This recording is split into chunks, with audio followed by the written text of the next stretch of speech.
हरे हरे, हरे राम राम राम हरे हरे। ओम नमो भगवते वासुदेवाय। ओम नमो भगवते वासुदेवाय। ओम नमो भगवते वासुदेवाय। मदेक बंधो मत संगिना मदगुरो मन महाधना मनऋषितारका मद भाग्य मद आनंद नमोस्तुते। नारायणं नमस्कृत्यं नरं चैव नरोत्तमं देवीं सरस्वतीं व्यासं ततो जयमुदीरयेत्। नष्टप्रायेषु अभद्रेषु नित्यं भागवत सेवया भगवती उत्तमा श्लोके भक्तिर्भवति नष्टकी। मुखं करोति वाचालं पङ्गुं लङ्घयते गिरिं यत्कृपातमहं वन्दे परमानन्दमाधवम्। श्रीभक्तिवेदारणम्। कृष्णाय वासुदेवाय देवकीनन्दनाय च नन्दगोपकुमाराय गोविन्दाय नमो नमः। नमः पंकजनाभाय नमः पंकजमालिने नमः पंकजनेत्राय नमस्ते पंकजांग्रहे। आइए हम श्लोका भी रिवाइज करते हैं जो हम इंपॉर्टेंट श्लोका स्टार्टिंग के अब तक पढ़ रहे हैं। ओम नमो भगवते वासुदेवाय। जन्मादस्य यतो अन्वयादितरतः चार्थेषु अभिज्ञ स्वराट तेने ब्रह्म हृदयादिकवे मुहि तेने ब्रह्म हृदयादिकवे मुह्यन्ति यत सूरया तेजो वारिमृतां यथा विनिमयो यत्र त्रिसर्गो मृषा धाम्ना स्वेन सदा निरस्तकुहकं सत्यं परं धीमहि। धर्मः प्रोजितकैतवत्र परमो निर्मत्सराणां सतां वेद्यं वास्तुमत्र वस्तुशिवदं तापत्रयोन्मूलनं श्रीमद्भागवते महामुनिकृते किं वा परैश्वर सद्यो हृदयवरुध्यते पृथिवी शुश्रूषुभिः तत्क्षणात् निगमकल्पतरुगलितं फलं शुकमुखादमृतद्रव्यसंयुतं पिबत भागवतमरसमालयं मुहुरहो रसिका भुवि भावुका। स वै पुंसां परो धर्म यतो भक्तेरधोक्षजे अहत्की अह प्रतिहता ययात्मासु प्रसीदति वासुदेव भगवती भक्तियोग प्रयोजिता जन्यत्याशु वैराग्यं ज्ञानं च अहेतुकम् अतः पुंबीद्विज श्रेष्ठा वर्णाश्रम विभागशः स्वानुष्ठितस्य धर्मस्य संसिद्धि हरितोषणम् एतेषां शुकला पुंस कृष्णस्तु भगवान् स्वयं इंद्रारिव्याकुलं लोकं मृडयन्ति युगे युगे। हरे कृष्णा। सभी का बहुत बहुत धन्यवाद, आभार सबका पधारने के लिए आज की कक्षा में। आज हमारे साथ में एक विशेष ब्रिजवासी वापस से जुड़े हैं और मैं चाहूंगा अगर ब्रिजवासी प्रभु जी अपना कैमरा ऑन कर सके। हरे कृष्णा प्रभु जी, आप हैं? हरि बोल। हरे कृष्णा। अरे ये अविनाश प्रभु जी, हमारे प्रिय हरे अविनाश कृष्णा। प्रभु जी। अविनाश प्रभु जी नमस्ते जी। हरे कृष्णा हरे कृष्णा प्रभु। हरे कृष्णा प्रभु जी। हरे कृष्णा प्रभु जी। दंडवत हरे प्रणाम। कृष्णा प्रभु जी। कहाँ ईद के चांद हो गए थे प्रभु जी। आपको देखने में अच्छा लगा है प्रभु जी, दर्शन करके अच्छा लगा प्रभु जी। हरे अभी आप कृष्णा। थोड़ा हष्ट पुष्ट होके भी आए हैं। हरिओम। बिल्कुल। हरे कृष्णा प्रभु जी, दंडवत प्रणाम। माता जी प्रभु जी आपकी आवाज बहुत धीरे आ रही है, माइक थोड़ा ऊपर कर लीजिए। शायद हाँ, आपको ऊपर कीजिए, माइक बहुत नीचे है।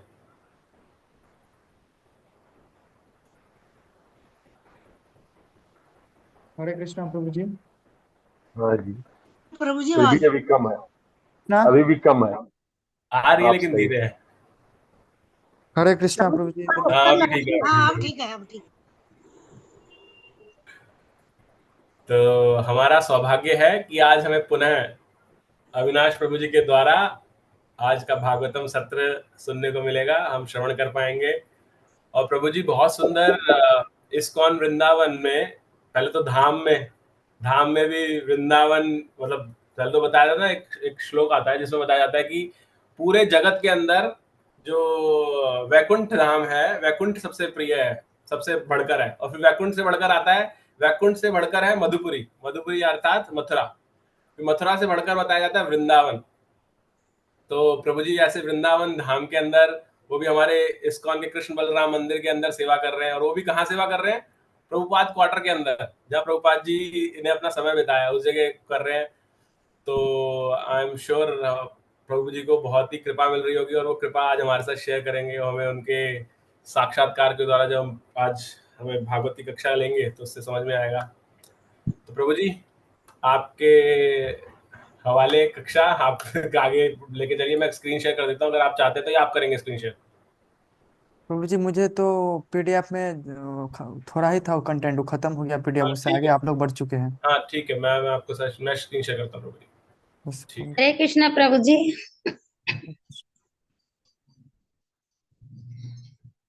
माता जी, यन्मन्येति पढ़िए। ध्रुवं लोक मधु ध्रुवं व न चोभयम् सर्वथा न हि शोचयाशते स्नेहाय नत्र मोहो जाते।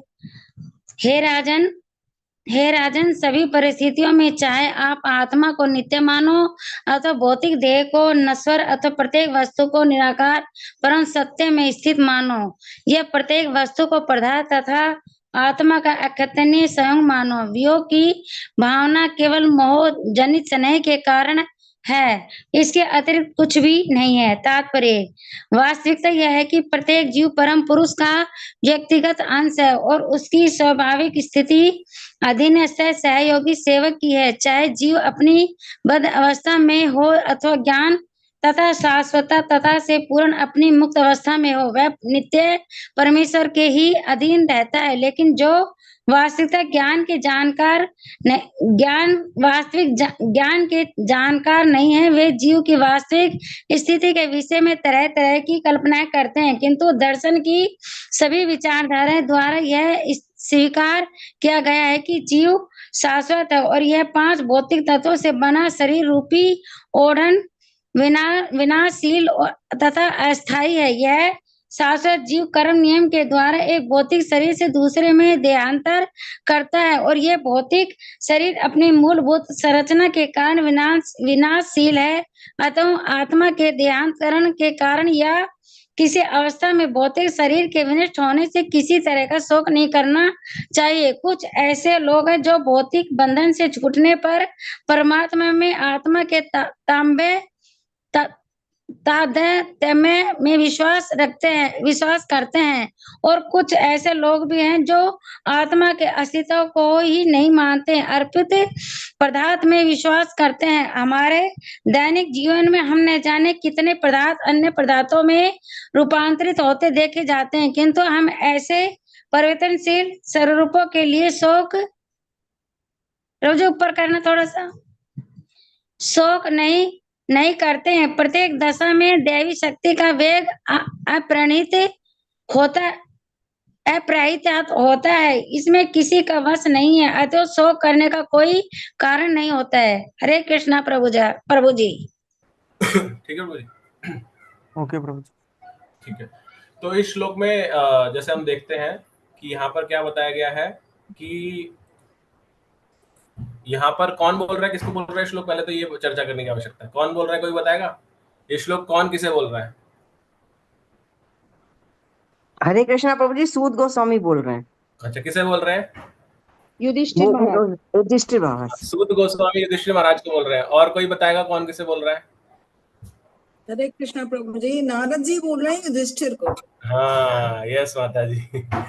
तो हमेशा ये ध्यान रखना जरूरी है, क्योंकि भागवत में ना बहुत गोल चक्रव्यूह है अलग अलग, तो उसमें कहीं भी आप खो सकते हैं अगर आपने ध्यान खोया तो अपना। तो ध्यान रखना बहुत आवश्यक है कि हम किस जगह हैं, किस स्थान में, तभी आपको उसका कॉन्टेक्स्ट समझ में आएगा। तो हम ये देख रहे हैं, अगर आपको सबको याद दिला देता हूँ, हम पढ़ रहे हैं धृतराष्ट्र महाराज का गृह त्याग।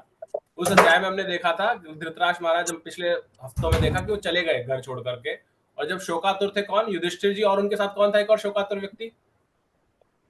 संजय, यस, संजय और युधिष्ठिर जी शोकातुर थे। तो उनकी शोकातुर स्थिति को देख करके वहां पर नारद जी पधारते हैं, और नारद जी पधार के क्या कहते हैं उनसे? तो उनको अब बताने लगते हैं।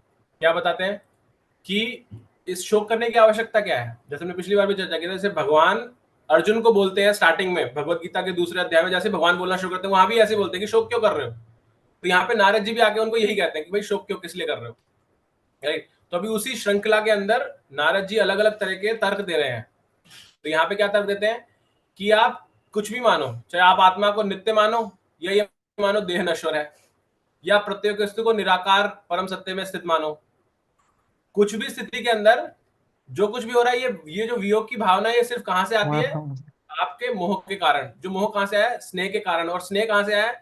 कि हम ये मान रहे हैं कि हम ये देह हैं, देह से ही सारा मोह प्रकट हुआ है, ये जो वो आपका है।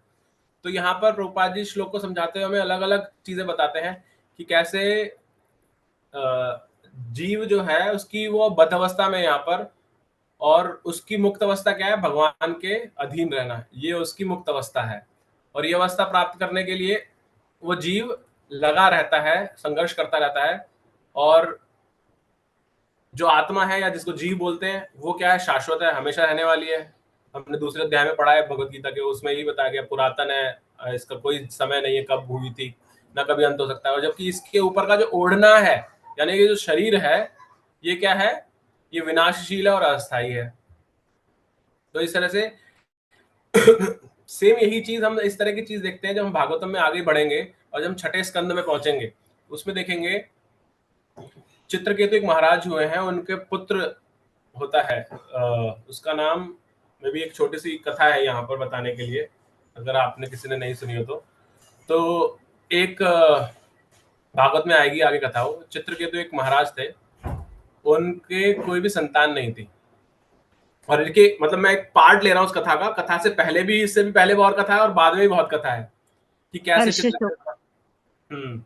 तो उनके संतान नहीं थी, तो वो बहुत दुखी रहते हैं। तो एक बार अंगीरा मुनि उनके यहाँ पर आते हैं, तो वो उनसे सेवा करते हैं और बहुत प्रसन्न हो जाते हैं। तो उनसे बोलते हैं क्या चाहिए आपको, बोलो क्यों? तो बोलते हैं मेरा एक ही सब कुछ है भगवान की दया से, सिर्फ एक ही कष्ट है कि मेरा कोई संतान नहीं है।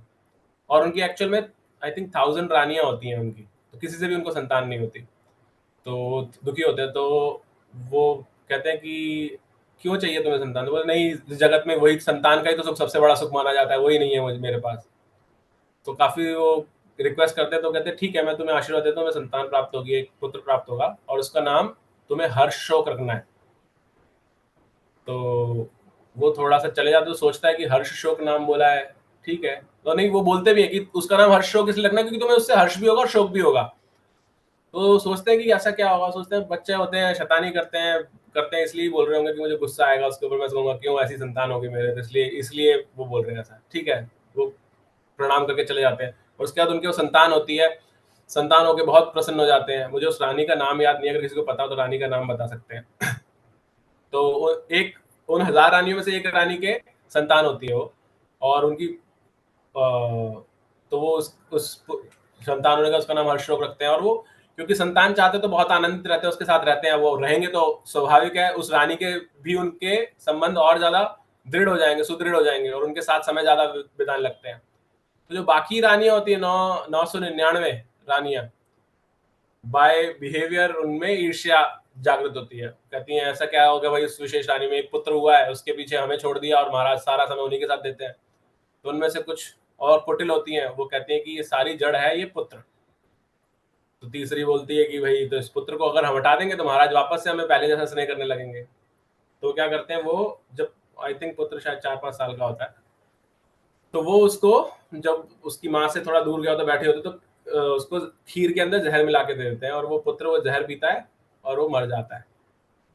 माता उसकी आके देखती है, वो एकदम बदहवास हो जाती है, उसको समझ में नहीं आता। राजा आते हैं चित्रकेतु, वो देखते हैं, वो एकदम रो करके, अरे एक क्योंकि संतान इतनी मुश्किल से मिली थी, उसके बाद उसके साथ ऐसा हो गया, तो बहुत परेशान होते, बहुत रोने लगते हैं, बहुत परेशान हो जाते हैं, ऐसे कैसे हो गया और पुत्र हमें कहाँ छोड़ के चले गए। दोनों माता पिता इस तरह से बहुत ज्यादा क्रंदन करते हैं और बेहोश हो जाते हैं इस क्रंदन करते हुए। उसी समय वहां पर पुनः अंगीरा ऋषि जिन्होंने आशीर्वाद दिया था, और उनके साथ में हमारे प्रिय नारद जी वहां पधारते हैं, जिनके बारे में पढ़ रहे हैं। जैसे नारद जी यहाँ पधारे हैं युधिष्ठिर महाराज को सांत्वना देने के लिए, ऐसे नारद जी वहां भी पधारते हैं और चित्रकेतु महाराज के सामने आते हैं और उनको बोलते हैं कि क्यों तुम इतना शोक कर रहे हो। सेम चीज बोलते हैं, लेकिन जब किसी के साथ होता है इमीडिएटली तो उसको समझ में नहीं आता ये सब चीजें। तो नारद जी समझ जाते हैं कि इसको मेरे कहने से कुछ समझ में नहीं आएगा, तो वो अपनी विशेष शक्ति के द्वारा उस पुत्र की आत्मा को वापस उसके शरीर में मतलब आत्मा को बुलाते हैं, और आत्मा को बुला के कहते हैं कि तुम्हारा भी कार्य अवधि इस जगत के अंदर पूर्ण नहीं हुआ है, तुम्हारी समय से पहले मृत्यु हो गई है, तो मैं तुम्हें ऐसी परमिशन देता हूं कि तुम वापस से अपने शरीर में आ सकते हो और अपने माता पिता से पुनः मिल सकते हो और उनके साथ रह सकते हो कि देखो कितने दुखी हो रहे तुम्हारे माता पिता। जब वो ये बोलता है तो बालक, उसके बाद बालक के द्वारा ज्ञान मिलता है, दिया जाता है, और बालक बोलता है कि कौन से माता पिता, मैं इतने करोड़ों जन्मों से जन्म लिए जा रहा हूं, मैं कभी पशु बनता हूं, कभी पक्षी बनता हूं, कभी कीड़ा बना हूं, और कुछ जन्मों पहले मैं मनुष्य बना था, और ऐसे अलग अलग जन्मों में, हर जन्म में मेरे मुझे एक देह धारण करने के लिए एक शरीर मिलता है जो एक पर्टिकुलर माता पिता के द्वारा दिया जाता है। तो मैं उस शरीर को देह धारण करता हूं और वापस से छोड़ के चला जाता हूं। तो ऐसे तो मेरे कितने हजारों माता पिता, तुम आप कौन से माता पिता की बात कर रहे हैं? ये जो सामने, तो मतलब ऐसे तो मेरे बहुत सारे माता पिता हैं, मैं सबके पास कहाँ कहाँ जाता रहूंगा ऐसे माता पिता के पास में। और फिर वहां पर एक और उदाहरण वो देता है, वो बच्चा, वो बोलता है कि जिस तरह सोना होता है, या हमारी भाषा में बोल सकते हैं नोट होता है, नोट, जब सिक्का होता है, आपने देखा होगा कई बार नया सिक्का चलता है, 10 रुपए का नया सिक्का आया था, आया मार्केट में आते के साथ ही नया नया फ्रेश, अभी फैक्ट्री से, मतलब जो प्रेस है वहां से निकल के आया है, भारत सरकार ने भेजा है, तो सिक्का आया, आपके पास आया, और आपके पास आने के बाद वो सिक्का, आप कुछ खरीदने जाते हैं, किसी और के पास चला जाता है, वो उसका कहीं और यूज करता है, कहीं और चला जाता है, फिर वो कहीं और खरीदता है, वो कहीं और चला जाता है, तो वो एक सिक्का ही भटकता रहता है अलग अलग जगह। तो उसका स्वामित्व किसी के पास नहीं, जिसके पास वो उस समय है उसका वो स्वामी है। बाद में उसका, अगर मैंने वो सिक्का, अगर मैंने कुसुम माता जी को दे दिया किसी कारण से, तो वो कुसुम माता जी का हो गया, मेरा नहीं रहा। मैं उस पर स्वामित्व तो नहीं जता सकता अब दोबारा, कह रहे वो मेरा सिक्का था, वापस करो, मैंने कुछ उनसे लिया इसलिए उन्होंने दे दिया। उन्होंने अगर आगे कालीचरण प्रभु को दे दिया तो फिर माता जी का भी नहीं रहेगा स्वामित्व उसके ऊपर, फिर कालीचरण प्रभु के पास है, जब तक वो उनके पास है, फिर उन्होंने आगे दे दिया। तो वो ऐसा उदाहरण देता है कि जीवात्मा ऐसे ही है, जब तक जिस शरीर में है तब तक वो वहां है, उसके बाद आगे निकल गई तो उसके बाद उस शरीर से उसका कोई संबंध नहीं है, वो आगे चली गई, और उस शरीर से जुड़े हुए रिश्तों के साथ भी उसका कोई संबंध नहीं है, सब पीछे रह जाते हैं। तो ये माता पिता अन्यथा ही दुखी हो रहे हैं, परेशान हो रहे हैं, क्योंकि मैं अब आगे जा चुका हूं। तो प्रभुपाद जी उसके तात्पर्य में, श्लोक के तात्पर्य में बताते हैं कि जब ऐसे आकस्मिक मृत्यु हुई चित्रकेतु महाराज के पुत्र की, तो बोले उसमें सोचने के लिए ये भी है, और एक्चुअल में वो भी हुआ होता है कि वो जो पुत्र हुआ था उनका, वो उनका शत्रु था जिसकी उन्होंने वध किया था। तो शत्रु था, चित्रकेतु महाराज ने वध किया था, तो शत्रु, अब शत्रु को बदला लेना है, बदला कैसे लेगा? बदला लेगा जहां पर सामने वाले की सबसे बड़ी कमजोरी है, वहां पर जाकर के। तो उसने क्या किया, उसने पुत्र के रूप में जन्म लिया और आकस्मिक मृत्यु कर हो गई उसकी। तो उससे सबसे ज्यादा कष्ट राजा को अब हो रहा है। तो वो जो एज ए शत्रु रूप में युद्ध करके जो उसको दर्द नहीं दे पा रहे थे, अब दर्द दे पा रहे हैं। तो वहां पे प्रभुपाद समझाते हैं, अगर चित्रकेतु महाराज ये समझ जाते तो उनको समझ में आ जाना चाहिए चीज, लेकिन फिर ये आता है आगे कि तो उसके बाद भी उन्हें समझ में नहीं आ रहा है चीज। तो ये स्नेह जो हम यहाँ पढ़ रहे थे अभी, ये वहां पे आगे जुड़ती है कि ये सब शुरू हो रहा है, ये सिर्फ वियोग की भावना कहां से आ रही है? ये मोहजनित स्नेह के कारण। राजा को अगर पता भी चल जाता है ये कि मेरा शत्रु है उसके बाद भी, लेकिन उसके बाद भी उसका मोह खत्म नहीं होता जब तक उसको ये ज्ञान ना प्राप्त हो किसी भागवत के द्वारा। तो इस तरह से हम ये देखते हैं कि जो भी हमारे चीजें हैं, और यहाँ पर प्रभुपाद जी ने इसका एग्जाम्पल देके बताया कि हम क्या है, हम एक्चुअल में, ये शरीर क्या है? पदार्थ है, राइट? ये पंच तत्वों से बना पदार्थ है ये। तो पदार्थ हमने देखते हैं बचपन से भी, जब हम भगवत गीता का श्लोक पढ़ते हैं, देहिनो अस्मिन् यथा देहे कौमारम यौवनम जरा, मतलब शरीर हमारा बदल रहा है, जो भी पदार्थ की चीज है उसमें बदलाव आ रहा है चेतना की वजह से। और साधारण तौर पे भी हम देखते हैं पदार्थ में परिवर्तन आता है। आप फसल कटती है, गेहूं आता है, वो एक पदार्थ है। गेहूं पिसता है, आटा बनता है, वो एक पदार्थ है, उसका रूप बदला। आटा से आपने रोटी बनाई, वो बदला रूप उसका, और फिर खाया। तो हर बार रूप बदल रहा है, तो पदार्थ का रूप बदलता है। तो पदार्थ का रूप बदलने से हम कभी भी दैनिक जीवन में देखते हैं, लेकिन उसके लिए शोक नहीं करते। लेकिन जीवात्मा ने शरीर छोड़ा, दूसरा रूप ग्रहण किया, उसने पदार्थ बदला, वहां पे हमें कष्ट हो जाता है। तो ये इस तरह से अलग अलग शास्त्रिक और जो हमारे सामने जगत में हो रही चीजें, उनके एग्जाम्पल से द्वारा यहाँ पर नारद जी युधिष्ठिर महाराज को समझा रहे कि आप वियोग ना करें, ऐसे ही परेशान ना हो। और कोई किसी कुछ ऐड करना है तो कर सकते हैं अभी। हरे कृष्ण प्रभु जी। यदि हर व्यक्ति ऐसा ही सोचे कि ये नहीं है, ये कुछ बदलने वाला है, रूप है, तो फिर ये संसार में माता पिता भाई बहन रिश्ते संबंध फिर क्यों बने हैं? आते से बच्चे को स्वागत होने लग जाता है और मोह माया जन्म माया हो जाता है, पैसा रुपए घर द्वार सब कुछ फिर क्यों होता है प्रभु जी? ये तो मोह कारण है इसका। माता जी भागवतम के तृतीय स्कंद के 31वें अध्याय में, जैसे मैंने पिछली बार भी बताया था इसमें बताया गया कि बच्चा गर्भ में आता है, कैसे आता है, और बच्चा गर्भ में आके प्रार्थना करता है, और उसमें ही आगे जाके आता है कि बच्चा जब तक गर्भ में होता है तब तक वो भाग्यशाली कोई बच्चा ऐसा होता है जिसको अपने पिछले 100 जन्म याद आ जाते हैं और भगवान से प्रार्थना करता है, बहुत परेशान होता है कि मैं अपने कर्मों के कारण ही कष्ट में फंसा हुआ, इसलिए मैं बार बार जन्म मृत्यु लेता रहता हूँ, चक्र लेता रहता हूँ, इस चक्र में आता रहता हूँ। और वो ये स्वीकार करता है कि मेरे को इस कष्ट से निकालने वाले सिर्फ भगवान आप है, क्योंकि भगवान से प्रार्थना कर रहा होता है वो। और साथ ही साथ वो ये भी बोलता है कि मैं इतने करोड़ों जन्मों से क्यों बार बार फंस जाता हूँ, क्योंकि जैसे ही मैं गर्भ से बाहर निकलता हूँ माया मुझे दबोच लेती है आकर के। और माया कैसे दबोचती है? माया मुझे पहचान दे देती है शरीर के साथ में, कि मैं आत्मा नहीं, मैं भूल जाता हूँ कि मैं आत्मा, मैं शरीर समझ लेता हूँ अपने आप को। क्यों समझ लेता हूँ? क्योंकि जैसे ही बाहर आता हूँ मेरे को उठाने वाले आ जाते हैं, जैसे आप बता रही हैं अभी, ये गोदी में लेने वाले आ जाते हैं, मैं तुम्हारा पापा हूँ, ये तुम्हारी चाची है, ये मम्मी है, ये दादा है, दादी है, ये सब शुरू हो जाता है। तो बच्चा क्योंकि ऑलरेडी पेन के थ्रू गुजर रहा होता है, ये आज के श्लोक में था, हमने भागवतम में सुबह पढ़ी थी उसमें, कि बच्चा उस समय इतने कष्ट से गुजरता है जैसे माता को कष्ट होता है, क्योंकि गर्भ से निकलने में कितना, एक तो दूसरा जीवन बताया जाता है माता को, तो राइट, तो बच्चे के साथ भी वही पेन होता है।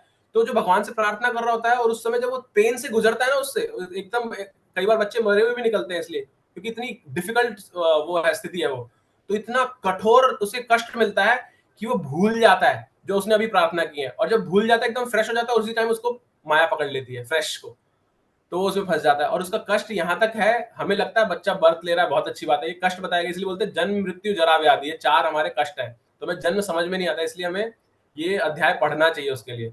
और उसमें बताया जाता है बच्चे का कष्ट यहाँ समाप्त नहीं होता, सिर्फ बाहर निकल के, बच्चा बाहर निकल जाता है, तो जब बाहर निकलता है तो वो वही मल मूत्र में सड़ा हुआ निकलता है बच्चा, कुछ बोल नहीं सकता, कुछ नहीं कर सकता, और उसके बाद निकलने के बाद चलो साफ कर दिया, उसके बाद उसका बच्चा लेटा हुआ है, और उसके संबंधियों को समझ में नहीं आता इसको कष्ट क्या हो रहा है, क्योंकि रोता है। जब उसके पेट में दर्द होता है तो उसे दूध पिला देते हैं जबरदस्ती, इसको भूख नहीं होती तब भी, और जब उसको भूख लग रही होती है तो सोचते हैं पेट में दर्द होता है तो उसको कुछ और इलाज देने लग जाते हैं। तो ये भी उसके साथ उसके कष्ट का ही भाग है कि वो समझा नहीं सकता, लेकिन उसको इसलिए कष्ट मिल रहा है, जैसे पेड़ के साथ है, पेड़ को क्या हो रहा है पता नहीं चलता, तो स्टेज वही है उसी तरह की। फिर आगे क्या बताया गया कि वही, क्योंकि अभी कुछ भी हिल तो सकता ही नहीं है, तो वो मूत्र करेगा, मल करेगा, उसी में जब तक देखेंगे नहीं माता पिता आगे, उसी में सना रहेगा वो, उसके अंदर फिर उसे कीड़े लग जाते हैं, पसीने आते हैं तो उसके जांघें कट जाती हैं। ये सब स्थितियां क्या है, ये कष्ट के भाग हैं जो जन्म के साथ में आते हैं। तो इन शॉर्ट जो आप बोल रही हैं ये सिर्फ माया का जाल है जो हमें इस देह के साथ में हमारा अस्तित्व बनाता है, और क्योंकि हम उसके साथ अपनी पहचान करते हैं और इसलिए हम स्ट्रगल करते हैं पूरे जीवन में और बार बार इसी में फंसे रहते हैं। तो इससे बाहर निकलने का सिर्फ मार्ग यही है कि जो आपको अभी अस्तित्व मिला है उसके लिए आपकी जो रिस्पॉन्सिबिलिटी है उसको स्वीकार कीजिए, बट उसके साथ आसक्त मत होइए। हरे कृष्णा प्रभु जी, कौन सा चैप्टर है ये? माता जी ये तृतीय स्कंद का 31वां अध्याय। वो भी हमारे कर्मों के अनुसार हमको फल रूप जन्म मृत्यु मिलती रहती है, या कर्म में हमको ये, जैसे अभी आपने कहानी सुनाई कि वो दुश्मन था, उनसे दुश्मनी लेने आया था, तो जो बच्चा आता है वो भी अपने कर्मों का फल भोगने आता है, और सामने वाले माता पिता को भी उनके कर्मों के फल को मतलब उपभोग करवाने या उसका बदला लेने आता है, अच्छा या बुरा। हाँ, मतलब वो तो है ना माता जी, साथ में ही है वो, उसके साथ में। हरे कृष्णा प्रभु। यस माता जी, हरे कृष्णा। एक जिज्ञासा थी कि जैसे चित्रकूट केतु के पुत्र हर्षशोक ने कहा शरीर छोड़ने के बाद कि मैं बहुत बार जन्म ले चुका हूँ, बहुत बार कौन बहुत मेरे माता पिता हुए, तो इससे क्या माने कि हम लोग जब शरीर छोड़ेंगे तो हमारी आत्मा की जर्नी कितनी लंबी थी, हम कितने कितने जन्मों में आए, किस किस जन्म रूप में आए, वो क्या हमें पता चल जाएगा? नहीं माता जी, हमें ये नहीं पता चलता, लेकिन हम इसको स्वीकार कर सकते हैं अपने शास्त्रों के अध्ययन से कि हम कई करोड़ों जन्म लेते आ रहे हैं, और अगर हमने इस मनुष्य जीवन में भी इसका सदुपयोग नहीं किया कि हम इस जन्म मृत्यु के चक्र से बाहर निकले, तो आगे भी करोड़ों जन्म लेते रहेंगे। ये इससे हमें समझ में आता है, और हम हर योनि से पास हो चुके हैं, वो चाहे छिपकली हो, चाहे कीड़ा मकोड़ा हो, कुछ भी हो, हम सब में से पास होके आए हैं यहाँ तक। अच्छा। अब हमारे ऊपर है हमें इसका फायदा उठाना नहीं उठाना इस स्थिति का। प्रभु जी, अगर हम अनासक्त होकर के रहते हैं तो फिर मर के फिर हम क्यों इच्छाएं भावनाएं लेके आते हैं कि हमें इससे बदला लेने जाना है? नहीं, हम कब अनासक्त हो कौन रहा है? रहा नहीं ना कोई। जो ऐसे हो जाएगा वो तो फिर भगवान के धाम जाएगा ना। फिर तो अनासक्त होके भगवान को स्वीकार कर ले कि मेरे तो सिर्फ भगवान है, जैसे गर्भ के अंदर बालक करता है स्वीकार इस चीज को। यही कारण है जो हम पढ़ रहे हैं ना, ये मेरे सामने मेरी फोटो में पीछे दिख रहे हैं सुखदेव गोस्वामी, जी ये अध्याय के अंदर आता है। 16 साल की उम्र तक ये बाहर नहीं निकले थे। क्यों नहीं निकले थे? क्योंकि ये जी समझ गए थे इसको, यही चीज को। बच्चा उस प्रार्थना के अंदर प्रभुपाद जी तात्पर्य बताते हैं कि इसी जी वजह से कि बच्चा कहता है मुझे बाहर नहीं निकलना। वो कहता है मैं कष्ट में हूं, लेकिन मुझे पता है मैं कष्ट में हूं। आपको याद तो रख पा रहा हूं मैं कष्ट के साथ भी। मुझे पता है जैसे ही मैं बाहर निकलूंगा माया पकड़ लेगी और मैं भूल जाऊंगा सब कुछ। फिर दोबारा से मुझे भय है, मैं वापस से जन्म मृत्यु के चक्कर में फंस जाऊंगा। तो सेम कारण की वजह से सुखदेव गोस्वामी गर्भ से बाहर नहीं निकलते। फिर प्रभु वो जी, भगवान प्रभु जी, ये तो सुखदेव जी इतने आत्मज्ञानी थे, तो बाकी तो किसी के बस की बात ही नहीं है। एक छोटा सा पत्ता भी भगवान की मर्जी के बिना नहीं हिलता। तो ये तो सुखदेव जी थे, उनकी मर्जी चल रही थी कि 16 साल तक वो गर्भ में रह सकते थे, बाकी तो ऐसे नहीं हो सकता। हाँ नहीं, मैं तो ये नहीं कह रहे कि सब घर में रहें। हम यहाँ ये कह रहे हैं कि इन सब कथाओं से हमें समझे कि ये जो शरीर है ये अस्थाई है जी और विनाशशील है, और ये जी हमारी आइडेंटिटी नहीं है, हमारी ये अस्तित्व नहीं है। हमारा अस्तित्व क्या है? हम आत्मा है और भगवान जी के अंश हैं, जी भगवान के दास हैं, नित्य दास हैं, और हमें उनसे जुड़ना है वापस जा करके। तो इसी जगत के अंदर इसको स्वीकार करने से हम भगवान की सेवा आरंभ कर सकते हैं, अपने असली अस्तित्व के रूप में कार्य करना शुरू कर सकते हैं। तो वो करेंगे तो हमें अंत समय में भगवान भगवत धाम जाने का मौका मिलेगा। जी। थैंक यू प्रभु जी। ठीक है, हरे कृष्णा प्रभु जी। हरे कृष्ण। हरे प्रभु यस, जी हरे इसमें कृष्ण। मैं शिखा प्रभु जी जी हाँ उसमें पतंजलि योग सूत्र में बहुत अच्छे तरीके से इस चीज की व्याख्या की गई है। जैसे सांख्य दर्शन हम पतंजलि योग सूत्र पढ़ते हैं कि योग हाँ भ्रष्ट आत्माएं होती हैं, कैसे कैसे स्टेजेस होती हैं। जो हमारे 3 कारण शरीर होते हैं, स्थूल शरीर, फिर सूक्ष्म शरीर, फिर कारण शरीर। तो जब तक हमारे कर्म ऐसे नहीं होंगे कि निष्काम है, क्योंकि हम हर एक चीज में अपने कर्म बंधनों में बंधते रहते हैं। हम तो पीछे ही कारण नहीं खत्म किया है हमने, तो कारण शरीर में चला जाएगा, कर्माशय बनता रहे। जब तक कर्माशय नहीं खत्म होगा तो हमारा जन्म मरण से बंधन हमको नहीं छूट पाएंगे। तो हमारा मेन उद्देश्य जो होता है कि कर्माशय को खत्म करना है। और कर्माशय कैसे खत्म होगा? अपने निष्काम करके, जो भी हमें जो जिस धर्म में हम हैं उसका पालन करते हुए हम आगे चले। और सबसे सरल इसका जो बताया गया है उसमें ईश्वर प्रणिधान, अपने समस्त कर्मों को हम ईश्वर को समर्पित कर देते हैं। तो वो एक बोलते हैं कि सब भक्ति का जो सबसे सरल मार्ग है ईश्वर को प्राप्त करने का, ईश्वर के धाम जाने का, वो सबसे सरल मार्ग है। बाकी अष्टांग योग भी हमारे पास आता है कि हम यम नियम आसन प्राणायाम प्रत्याहार धारणा ध्यान समाधि तक पहुंचने के लिए, वो उनके लिए, वो योगियों के लिए होगा। लेकिन हम जैसों के लिए एक तो ये सबसे ज्यादा अच्छा है कि ईश्वर प्रणिधान। तो इसको हम अगर थोड़ा भी अपने लाइफ में लेके आ सकें, पालन कर सकें, जो हम चीज पढ़ रहे हैं, हम लगता है कि कुछ जन्म तो वैसे ही कम हो जाएंगे हम लोगों के।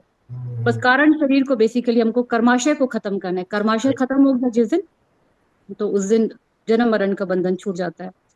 क्योंकि थैंक यू यहाँ से जाने पर भी हमको सत्व का भाव भी छोड़ना पड़ता है। हम कहते हैं कि लास्ट जो हमारा सत्व बढ़ जाता है, जो तीनों गुण के कारण हम आगे अपना ये जिंदगी जी रहे हैं, वो तीनों गुणों के कारण जी रहे हैं। लास्ट में जब बचता है सत्व गुण, हमको वो भी छोड़ना पड़ता है, क्योंकि कुछ भी नहीं आपको लेके जाना है। कर्माशय में सत्व भी रहेगा तो फिर हमारा कारण शरीर बन जाएगा। तो हमें लास्ट में समाधि के लिए, जो मतलब निर्बीज समाधि जिसको बोलते हैं, सारे बीज खत्म करने होते हैं, तो उसमें सत्वों को भी छोड़ना पड़ता है। तभी जाके निर्बीज समाधि और भगवान के धाम जाने का उसमें बहुत अच्छा बताया गया है, बहुत अच्छे से एक्सप्लेन किया गया है। धन्यवाद प्रभु जी। हरे थैंक यू माता कृष्ण। जी। तो ये जो माता जी बता रही हैं पतंजलि योग के बारे में, सांख्य योग के बारे में बताया माता जी ने। और सांख्य योग विशेष तौर पर ये सब, तो जो भगवत गीता का 2nd चैप्टर है वो भी पूरा सांख्य योग है। सांख्य योग का मतलब क्या है? किसी भी चीज को सूक्ष्मता से समझना। कई लोग होते हैं जिनको सूक्ष्मता से समझ में आता है, तो जैसे माता जी उसका अध्ययन भी कर रही हैं और पढ़ा भी उन्होंने, तो सूक्ष्मता से 2nd चैप्टर में ये इसी तरह से बताएगा आत्मा के बारे में, क्या साइज है, कहाँ रहती है, क्या उसके गुण है। तो जब ऐसे समझा जाता है उसको सांख्य योग बोला जाता है। और ये जो भागवतम का मैं बता रहा हूँ, 3य स्कंद का आई थिंक 25-26 अध्याय से शुरू होता है। कपिल देव, कपिल मुनि जो भगवान है, स्वयं भगवान के अवतार है, वो अपनी माता देवाहुति को यही सांख्य दर्शन देते हैं। तो सांख्य दर्शन देने वाले वही हैं कि किस तरह से तो उसमें हर चीज का बताया है, और उसमें बताया कि आत्मा कहाँ कहाँ ट्रैवल करती है, कैसे करती है, क्या होता है उसके साथ, और उसमें जन्म का ये भाग आता है। और जैसे माता जी बता रही है कि हमें भगवान को अर्पित करने हैं, तो भक्ति यही है कि हमें क्या करना है, हमारी जो इंद्रिय तृप्ति नहीं करनी है, हमें क्या उस सबको त्याग के सिर्फ ईश्वर की, जो हम अभी श्लोक पढ़ रहे थे, समसिद्धि हरितोषणम, राइट, हमने श्लोक पढ़ा था अभी, राइट, जो हम रोजाना पढ़ते हैं, उसमें क्या है कि हमारा जो लक्ष्य है वो क्या है कि सिर्फ हरि का तोषण हो, यानी कि भगवान की तुष्टि करनी है, हमें अपना तुष्टि नहीं करनी कुछ भी। अपनी तुष्टि कर रहे हैं तो फिर वो कर्म बनेगा, जैसे माता जी ने बताया उस सिद्धांत के हिसाब से। और भक्ति योग ये कहता है कि आप कोई भी कर्म करें, अच्छा करें बुरा करें, कर्म का फल तो है, अगर वो अपने लिए कर रहे हैं तो, अपने लिए या इस जगत में किसी के लिए भी कर रहे हैं, क्योंकि उसका भोग आपको कुछ ना कुछ परसेंटेज मिलेगा और वो फिर आपको भागे इसी में जोड़ के रखेगा। और जैसे माता जी ने साथ में बताया सतयुग तमोगुण रजोगुण सत्वगुण, सत्वगुण भी अगर आपके पास रह जाता है, पूर्ण सत्व में आ जाते हैं, तब भी आप बंधे रहेंगे। तो ऐसे ही है, इसको भगवत गीता में प्रभुपाद जी ने बताया कि ये तीन सत्वगुण रजोगुण तमोगुण एक जंजीर की तरह है, कि आप जेल में बंद है, या आप ये मान लीजिए जेल है, जेल की सलाखें होती है ना, तो एक सलाख क्या है या जंजीर क्या है, तमोगुण है लोहे की जंजीर, और रजोगुण क्या है चांदी की जंजीर, और सत्वगुण क्या है सोने की जंजीर। और अगर आपको पता है इसको छोड़ के भागना है जेल को, तो जब तक आप जंजीर से बंधे हो तो तब बंधे हुए हैं। तो अगर आप सोचे कि मैं सत्वगुण में आ गया अब तो मैं भाग जाऊंगा, लेकिन आप सोने की जंजीर से बंधे हुए हैं, आप कह सकते हैं मैं सोने की जंजीर से बंधा हुआ, लेकिन बंधे तो हुए हैं ना, तो आपको उसको भी त्यागना पड़ेगा। और उसके लिए ही सबसे सरल मार्ग है भक्ति मार्ग, क्योंकि भक्ति मार्ग में आपको सरलता से कुछ नहीं करना है, सिंपल ABCD का पालन करना, जो हमने हर बार बात की है, राइट। भक्तों का संग करें, भागवतम भगवत गीता को पढ़ें, भगवान का नाम जप करें, और भगवान के जो दिव्य दर्शन है उनका दर्शन करें, भगवान का दिया प्रसाद ग्रहण करें, धाम वास करें। तो ये सब हमें ABCD के माध्यम से सारा भक्ति समझ में आती है, और उसके बाद ही हम अपने आप को प्रिपेयर कर पाएंगे। और ये ऐसा नहीं सिर्फ इतना सिंपल जैसे मैंने बोला इतने तरीके से हो जाएगा, है सिंपल, लेकिन कंसिस्टेंट प्रैक्टिस चाहिए उसकी, तभी हम उसको कर सकते हैं क्लियर। तो इसलिए इन शास्त्रों का अध्ययन आवश्यक है बहुत। यस, धन्यवाद सभी का। यस प्रभु जी, हरे कृष्णा। इसी में आपका 42वां श्लोक इसी पर और क्लियर है, 42वां, जिसमें स्पष्ट कहा है जिस प्रकार बैल एक लंबी रस्सी से नाक से नथी होकर बंधन में रहता है, उसी प्रकार मनुष्य जाति विभिन्न वैदिक आदेशों से बंध कर परमेश्वर के आदेशों का पालन करने हेतु बद्ध है। क्लियर, उसी में व्याख्या पूरा प्रभुपाद जी ने किया है।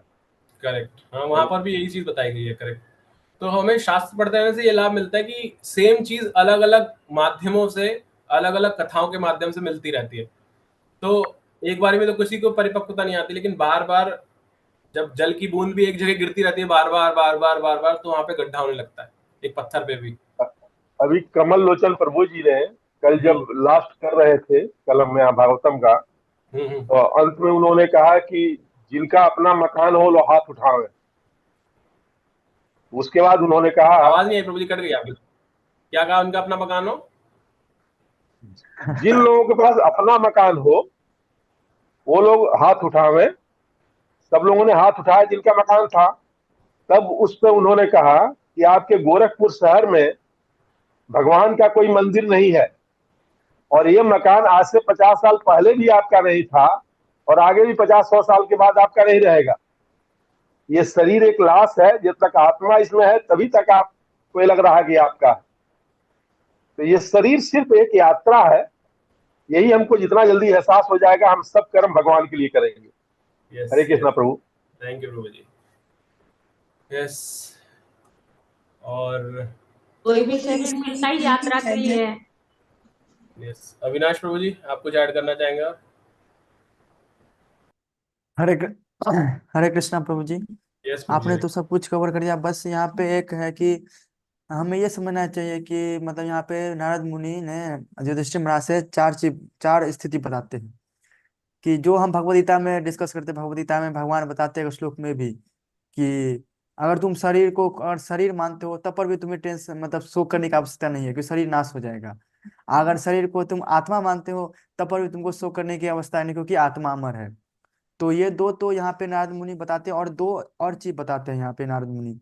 नारद मुनि यहाँ पे ये बताते हैं कि शरीर को तुम भगवान का अंश अगर मानते हो तब पर भी तुम्हें शोक करने की आवश्यकता नहीं है, क्योंकि शरीर जो है हम जो है भगवान का अंश है, तो हमारा नाश नहीं होगा। अगर तुम शरीर को पदार्थ मानते हो तब पर भी शोक करने की आवश्यकता नहीं है, क्योंकि ये नाश हो जाएगा। तो ये चारों परिस्थिति में नारद जी उनको बताते हैं युधिष्ठिर महाराज को कि हमें किसी भी सिचुएशन में शोक करने की आवश्यकता नहीं है, व्यर्थ ही हम शोक कर रहे हैं। हमें लगता है कि हमारे हम ही जो है उनके टेक केयर करते हैं, पर सब कुछ तो टेक केयर करने वाले भगवान हैं। और इसको आगे अगले वर्ष में और एक्सप्लेन किया गया है। यस, धन्यवाद प्रभु जी।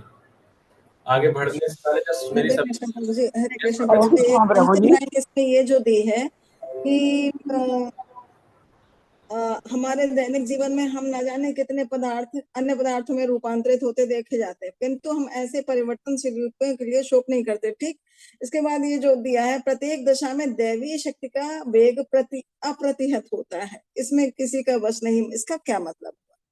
दैवी मतलब भगवान बोलते हैं देवी हेशा गुणमयी मम माया दुरतया, माया का नाम है देवी शक्ति, अच्छा, कि तो वही सब माया करती है, वही सब कंट्रोल करती है और वही सब कराती है। मतलब प्रत्येक दशा में माया तो है ही है, अगर हम भगवान को पकड़ लें तो ठीक है, नहीं तो माया तो पकड़ेगी। एग्जैक्टली, बिल्कुल सही है। मतलब अभी लाइट जल रही है आप सबके पास में तो रोशनी है, जैसे ही आप लाइट बंद कर देंगे तो अंधेरा तो आएगा ही आएगा, स्वाभाविक है। तो कृष्ण और माया ऐसे अपोजिट है, कृष्ण की शक्ति माया, लेकिन वो उसका उनका रोल है अपोजिट प्ले करने का। ठीक, थैंक यू। और कोई भी किसी प्रभु जी माता जी ने कुछ बीच में बोलने की कोशिश की थी?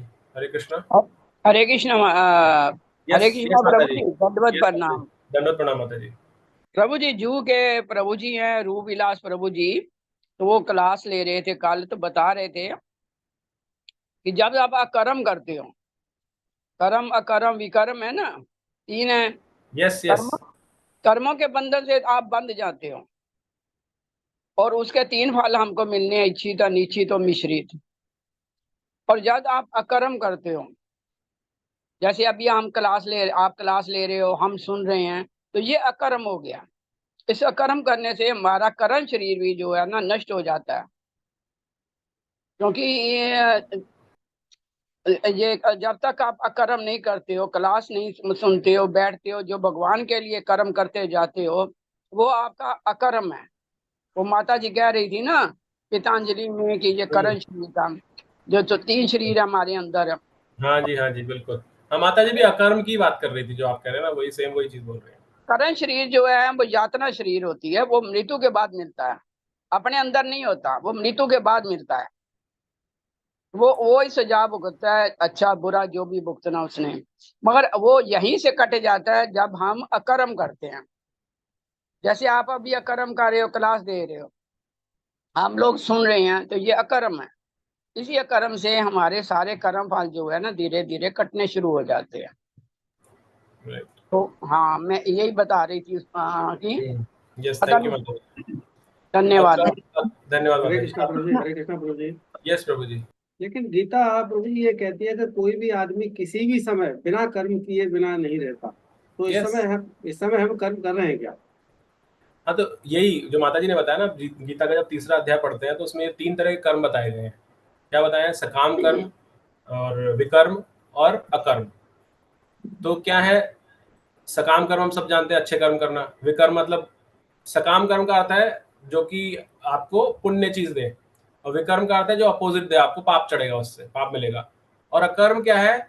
जो भगवान की तुष्टि के लिए शास्त्रों में दिए हुए मार्ग है उनका पालन करना, भगवान की तुष्टि के लिए, आपकी तुष्टि के लिए। क्योंकि सकाम कर्म क्या है? जो शास्त्रों में दिया है लेकिन उससे आपकी तुष्टि हो। क्योंकि हमारे वेदों में तो, जैसे हमने पहले पढ़ा 3रे स्कंद के अंदर जब वेद व्यासी के बारे में बात आती है, पिछले हफ्ते बात की थी, तो सकाम कर्म तो बहुत दे रखे वेदों में भी, लेकिन उनसे आपको वो पुण्य मिलेंगे, फल मिलेंगे उसके। लेकिन अकर्म क्या है? कर्म उसका नाम में ही है, कर्म कर रहे हैं लेकिन उस कर्म का फल नहीं मिल रहा हो। उसके लिए प्रभुपाद जी तात्पर्य में बताते हैं, जैसे अगर आप किसी बीज को जमीन में बोएंगे तो उससे पौधा निकलेगा, राइट? लेकिन उसी बीज को अगर आप भून देंगे और फिर बोएंगे तो नहीं निकलेगा। तो अकर्म ऐसा ही, बो तो रहे हैं आप, तो कर्म तो हो रहा है लेकिन पौधा नहीं निकल रहा, उसका फल नहीं मिल रहा, तो आपने उसको भून दिया है। किस में भून दिया है? भगवान की तुष्टि में, कि भगवान को प्राप्त करने के लिए। तो ऐसे हो। हरे कृष्णा प्रभु जी। इसमें हाँ, ये गीता के अनुसार थे, क्योंकि हम लोग अलग अलग ग्रंथ पढ़ते हैं, तो हर ग्रंथ में ना मोस्टली क्या है कि अलग अलग कर्म बताए गए, अलग अलग कर्म इन द सेंस कि उनको नाम अलग दिया गया है, कर्म वही है, कर्म वही है। जैसे गीता जी में कर्म, अकर्म और विकर्म बताए गए हैं ना। विकर्म जो है बिल्कुल ही निषिद्ध कर्म है, वो विकर्म है। और जैसे हमारे योग दर्शन में भी हमारे शुक्ल कर्म, कृष्ण कर्म, शुक्ल कृष्ण कर्म और अशुक्ल अकृष्ण कर्म है। तो निष्काम कर्म मतलब जिन कर्मों के प्रति हमारा मेरा वाला भाव नहीं होता कि ये मैं वाला भाव, अनासक्ति के साथ जो कर्म किया जाता है वही अकर्म बोला जाता है। तो वो हर शास्त्रों में उनके नाम अलग अलग हैं, नाम अलग हो सकते हैं, लेकिन मतलब एक ही है उनका, अकर्म। मतलब अकर्म कर्म करने हैं, हमको किसी भी कर्म से जुड़ना नहीं है। तो ये इससे क्या होता है कि कारण शरीर नहीं बनता, हम कारण नहीं। हाँ माता जी, लेकिन जो भी किसी भी शास्त्र में दिया है ना, अगर वो शास्त्र आपको ये जो आपने लास्ट चीज बोली थी ना कि वो भगवान को अर्पण करना है, अगर भगवान की तुष्टि के लिए हो रहा है तो वो आपको अकर्म की डेफिनेशन में आ जाएगा, अन्यथा नहीं आएगा वो। तो आप कोई भी नाम दे, नाम तो अलग अलग हो सकते हैं बट इंटेंट उसकी सेम है जो अचीव करना है। जी बिल्कुल बिल्कुल बिल्कुल। हाँ जी, थैंक यू माता जी। हरे कृष्णा। हरे कृष्णा। यस माता जी, हरे कृष्णा। हाँ प्रभु जी, मैंने सुबह लेक्चर में सुना कि प्रभु जी बोल रहे थे कि अपना मन, बुद्धि और अहंकार भगवान की सेवा में लगाना है। तो मन बुद्धि का तो मैं समझ गई, लेकिन अहंकार कैसे लगाए, वो तो मेरे को थोड़ा कंफ्यूजन हो गया। अहंकार भी वैसे लगाना चाहिए। अहंकार दो तरह के होते हैं माता जी। तो पहले तो मैं आपसे पूछता हूँ, रामायण किस किसने पढ़ी है, सुनी है, देखी है? सबने देखी है, राइट? रामायण में एक दो सीन आते हैं, एक्चुअली दो सीन आते हैं रामायण के अंदर। एक, जब हनुमान जी लंका में जाते हैं और उनको पकड़ के ब्रह्मास्त्र में पकड़ के ले जाया जाता है, इंद्रजीत लेके जाता है रावण की सभा में, और उस समय हनुमान जी अपना इंट्रोडक्शन देते हैं। एक तो वो है सीन, मैं जस्ट दो सीन बता रहा हूँ आपको। दूसरा सीन है जब अंगद जाते हैं दूत बन के, राइट, और वो अपना इंट्रोडक्शन देते हैं वहां जाकर के, राइट। तो ये दोनों इंट्रोडक्शन है, इनके अंदर हमें अहंकार का वो रूप जो जिसको बोला गया भगवान की सेवा में लगाना चाहिए वो दिखता है। अर्थात क्या है कि अहंकार दो तरह के हैं, एक है जो शास्त्र बताते हैं, एक है मिथ्या अहंकार और एक है सत्य अहंकार, जो असली अहंकार है। तो मिथ्या अहंकार क्या है कि मैं ये शरीर हूँ और शरीर की से जो जुड़ा जो कुछ भी मैं बोलूंगा अपने बारे में वो मिथ्या है, और वो अहंकार मतलब मैं उस पर गर्व कर रहा हूँ। अगर तो फॉर एग्जाम्पल, मैं तो इतने बड़े घर में रहता हूँ, मैं इतनी बड़ी कंपनी का सीईओ हूँ, मेरे पास इतना धन है, ये अगर मैं कुछ भी बोल रहा हूँ, ये क्या है, सब मिथ्या अहंकार का भाग है। तो ये तो आप भगवान के ऐसे लगा नहीं सकते। लेकिन जो असली अहंकार है वो भगवान की सेवा में लगता है। वो असली अहंकार क्या है कि मैं भगवान का दास हूँ। इवन हनुमान जी का ले लीजिए, अंगद का ले लीजिए, क्या बोलते हैं कि मैं राम का दूत हूँ, राम का दास हूँ, ऐसे ही अपना इंट्रोडक्शन देते हैं। तो ये सत्य, आपके ये सत्य है ये। तो इस अहंकार को जब हम यूज करते हैं और बोलते हैं तो भगवान की सेवा में लगना है उसका अर्थ, क्योंकि वो तो जाके सेवा ही कर रहे हैं भगवान की वहां पर जाकर के। तो इसी तरह से हम भी जब तक इस बात को स्वीकार करेंगे कि मैं भगवान, ये बोले कि मैं भगवान का दास हूँ, नित्य दास हूँ, उनकी सेवा करना ही मेरा एक इकलौता कर्तव्य है, धर्म है, और मैं वही करता रहूंगा अपने अंतिम मरणांत तक। तब और इवन बाद में भी रहता, मरणांत भी गलत है, मैं हमेशा, जब तक मेरा हमेशा, क्योंकि मैं सनातन हूँ तो मैं हमेशा भगवान की सेवा करने के लिए ही हूँ और मैं वही करता रहूंगा। ये हमारा सात्विक अहंकार है, सत्य अहंकार है। तो ये भगवान की सेवा में लगना है अपने आप में, जब हम इसको स्वीकार करते हैं तो। ठीक है बताइए।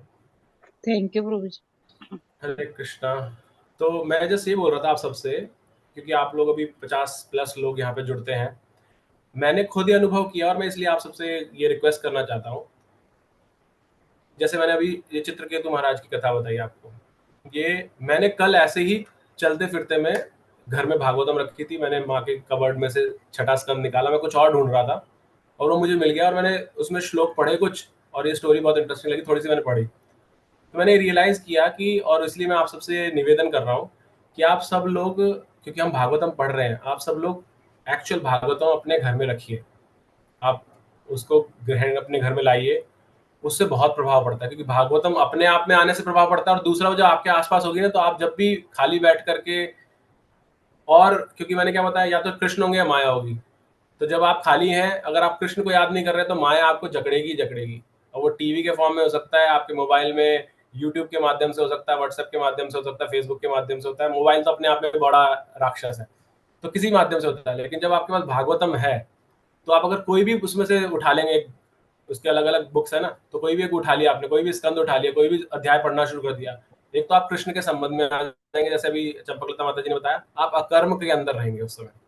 प्लस ये ज्ञान आपको, जो ज्ञानेंद्र माता जी ने स्टार्टिंग में पूछा था कि हमें कैसे कैसे करें, तो जैसे बूंद बूंद से होता है ना, ये बूंद बूंद तब होगी जब हम हर टाइम जब मौका मिले हम भागवतम को कुछ भी उठा के पढ़ना शुरू कर दें। हर जगह आपको सीख मिलेगी, हर जगह आपको ये लेसन्स मिलते जाएंगे और आप कॉन्स्टेंटली, क्योंकि हमने इतने करोड़ों वर्ष से यही सीखा है कि हम ये शरीर है, जो शरीर में जाते हैं हम उसको स्वीकार कर लेते हैं और हम उसके रूप में चलने लगते हैं। यहाँ तक कि हमने देखा इंद्र भगवान, इंद्रदेव भी जब सुअर के शरीर में आए थे वो छोड़ना नहीं चाहते, इतनी शक्तिशाली है ये माया की शक्ति, राइट। तो हम लोग भी इतने, हमारे संस्कार बहुत स्ट्रांग है, उनको पलटने के लिए, उनको हटाने के लिए हमें नित्य भागवत की शरण ग्रहण करनी बहुत आवश्यक है, भगवत गीता, भागवतम। इसलिए मेरा सभी से निवेदन है, जिनके पास नहीं है प्लीज अपने आसपास के निकटतम मंदिर में जाइए, ऑनलाइन देखिए, किसी को दिक्कत आ रही, नहीं प्राप्त हो पा रही है तो आप लीजिए। ये मत देखिए कि भागवतम 8,500-9,000 रुपए की आपको मिल रही है, मैं मैक्सिमम प्राइस बता रहा हूँ, कई बार डिस्काउंट में भी मिलती है, वो मिल जाती है।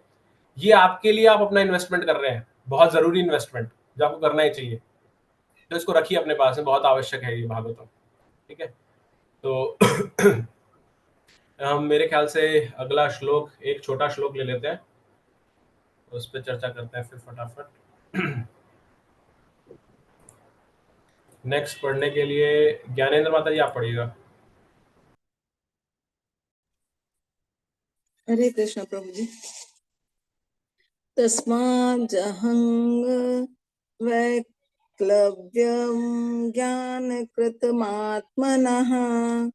कथं त्वानथाः कृपणा वर्तेरंस्ते च मां विना। अनुवाद है, अतएव तुम आत्मा को न जानने के कारण उत्पन्न अपनी चिंता छोड़ दो। अपने आप यह सोच रहे हैं कि अब आप यह सोच रहे हैं कि वे असहाय जीव तुम्हारे बिना किस तरह रहेंगे। तात्पर्य, जब हम अपने सगे संबंधियों को असहाय, अपने ऊपर आश्रित सोचते हैं तो यह अज्ञान का कारण होता है। परमेश्वर के आदेश से प्रत्येक जीव को इस संसार में उसकी अर्जित स्थिति के अनुसार सुरक्षा प्रदान की गई है। भगवान भूत भृत कहलाते हैं, अर्थात वो जो भी जीवों की सुरक्षा प्रदान करते हैं। मनुष्य को केवल अपना कर्तव्य पालन करना चाहिए, क्योंकि परमेश्वर के अतिरिक्त अन्य कोई किसी को सुरक्षा प्रदान नहीं कर सकता। अगले श्लोक में इसकी स्पष्ट व्याख्या की गई है। हरे कृष्णा। हरे कृष्णा। मेरे ख्याल से एक श्लोक और ले सकते हैं, बहुत छोटा था, समय तो हो रहा है बट आई बिलीव हमने काफी चर्चा की, इसलिए एक श्लोक और लेते हैं। नंदनी माता जी आप पढ़िएगा। कर्म। हरे कृष्णा प्रभु जी। यस माता जी। देहोयं पांचभौतिकः कथमन्यास्तु गोपयेत्तः परद्रष्टो यथा परम्। 5 तत्वों से निर्मित यह स्थूल भौतिक शरीर पहले से ही सनातन काल, कर्म तथा भौतिक प्रकृति के गुणों के अधीन है, तो किस तरह से यह अन्यों की रक्षा कर सकता है, जबकि यह स्वयं सर्व के मुंह में फंसा हुआ है। तात्पर्य, राजनीतिक, आर्थिक, सामाजिक तथा सांस्कृतिक प्रचार द्वारा विश्व आंदोलनों में किसी को कोई लाभ होने वाला नहीं, क्योंकि ये श्रेष्ठ शक्ति द्वारा नियंत्रित होते। बद्ध जीव पूरी तरह से भौतिक प्रकृति के नियंत्रण में होता है, जो प्रकृति के 3 गुणों के प्रभाववश होने वाले कर्म तथा सनातन काल के रूप में व्यक्त होता है। प्रकृति के 3 गुण हैं, अर्थात सत, रज तथा तम। सतोगुणी एवं बिना मनुष्य वस्तुओं को असली रूप में नहीं देख पाता।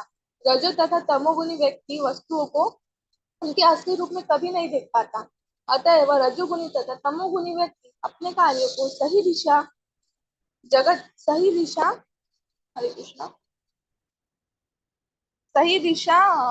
नहीं दे पाते। केवल सतोगुणी व्यक्ति ही कुछ हद तक ऐसा कर पाता है, क्योंकि अधिकांश व्यक्ति राजसी तथा तामसी होते। अतएव उनकी योजनाएं तथा परियोजनाएं शायद ही अन्यों को कुछ लाभ पहुंचा सके। प्रकृति के गुणों के भी ऊपर शाश्वत समय होता है, जो काल कहलाता है, क्योंकि यह भौतिक जगत की हर वस्तु की आकृति को बदल देता है। यदि हम अस्थायी रूप से कोई लाभप्रद कार्य कर भी ले, तो समय बीतने पर काल द्वारा यह अच्छी परियोजना भी विनष्ट कर दी जाती है। यदि कुछ किया जा सकता है तो इतना ही कि सनातन काल से छुटकारा पा लिया जाए, जिसकी तुलना काल सबसे की गई है, जिसका दंश सदैव जानलेवा होता है। कोई भी व्यक्ति तो सर्प दंश से नहीं बच पाता। अतएव काल सर्प अथवा प्रकृति के गुणों के चंगुल से बचने का सर्वश्रेष्ठ उपाय भक्ति योग है, जिसकी संस्तुति भगवद गीता 14.26 में की गई है। सबसे पूर्ण लोकोपयोगी परियोजना यह है कि हर व्यक्ति को विश्व भर में भक्ति योग के प्रचार कार्य में लगाया जाए, क्योंकि उसी के द्वारा लोगों को काल कर्म तथा गुण द्वारा व्यक्त माया के चंगुल से बचाया जा सकता है। भगवत गीता 14.26 में इसकी स्पष्ट रूप से पुष्टि होती है। हरे कृष्णा प्रभु।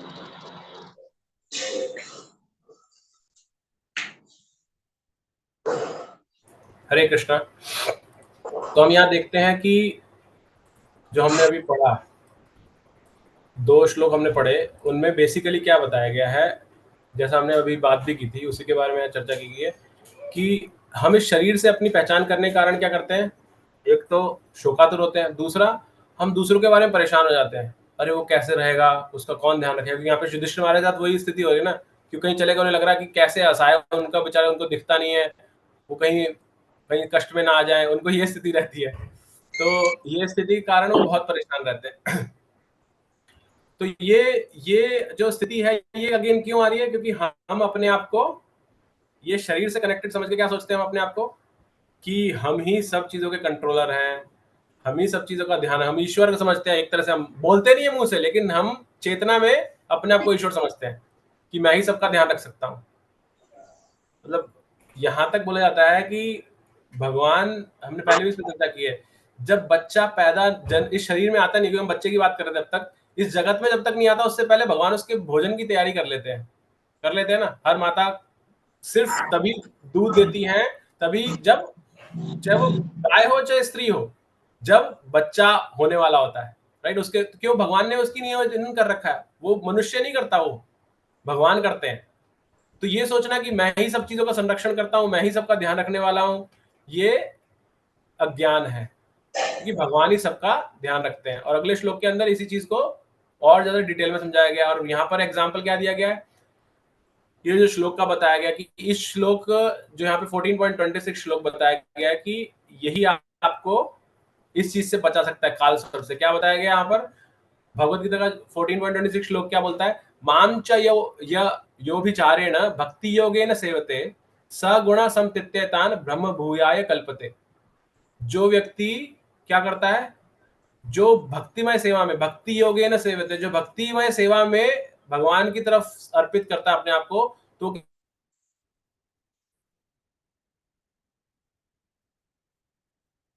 प्रभु जी आपकी आवाज नहीं आ रही।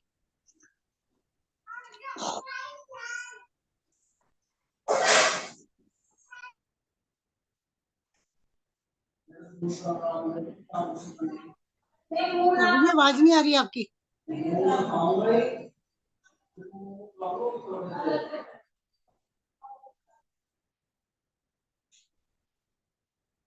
हरे कृष्ण।